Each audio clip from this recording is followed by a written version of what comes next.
जामशोर में अहम ख़बर शेयर कंदासीं। जामशोर में बरसाती पानी में बुॾी 2 औरतूं फौत थी वियूं आहिनि।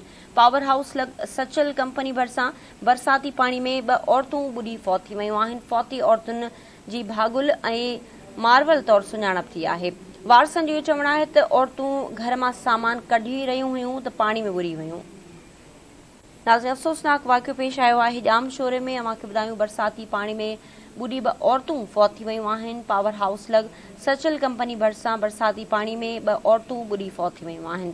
फौती औरतुनि जी भागुल ऐं मार्वल तौरु सुञाणप थी आहे। वारसनि जो चवणु आहे त औरतूं घर मां सामान कढी रहियूं हुयूं त बीठल पाणी में बुॾी वियूं।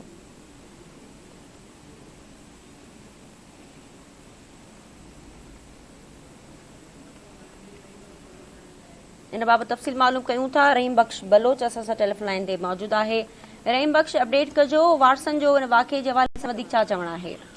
जी बिल्कुल, ये अफ़सोसनाक वाक़ियो है। जामशोर में पावर हाउस सचल कंपनी भरिसां बरसाती पानी में 2 औरतूं बुॾी फौत थी वियूं आहिनि। घर मां सामान कढण दौरान औरतूं बुॾी वियूं आहिनि, जिन जा जेके लाश आहिनि वारसनि पंहिंजी मदद पाण त बरसाती पानी मां कढिया आहिनि। ऐं फौत थियल औरतुनि जी जेका सुञाणप आहे उहा 30 वरनि जी भागी ज़ाल गुलाम हुसैन खोसो ऐं 28 वरनि जी राजबाई ज़ाल गुलाम अली खोसो तौरु थी आहे। वारसनि पंहिंजी मदद पाण त लाशनि खे बरसाती पाणी मां कढी वरितो आहे। फौत थियल औरतुनि जी वारसनि जो चवणु आहे त भागी ऐं राजभाई घर मां सामान कढण वियूं त बरसाती पाणीअ में बुॾी वियूं आहिनि।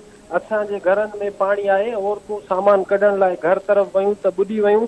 फौत थियल औरतुनि जा लाश घर पहुचण ते कोराम मची वियो आहे। जी ठीक है रहीम बख्श, वॾी महिरबानी तफ़सील लाइ।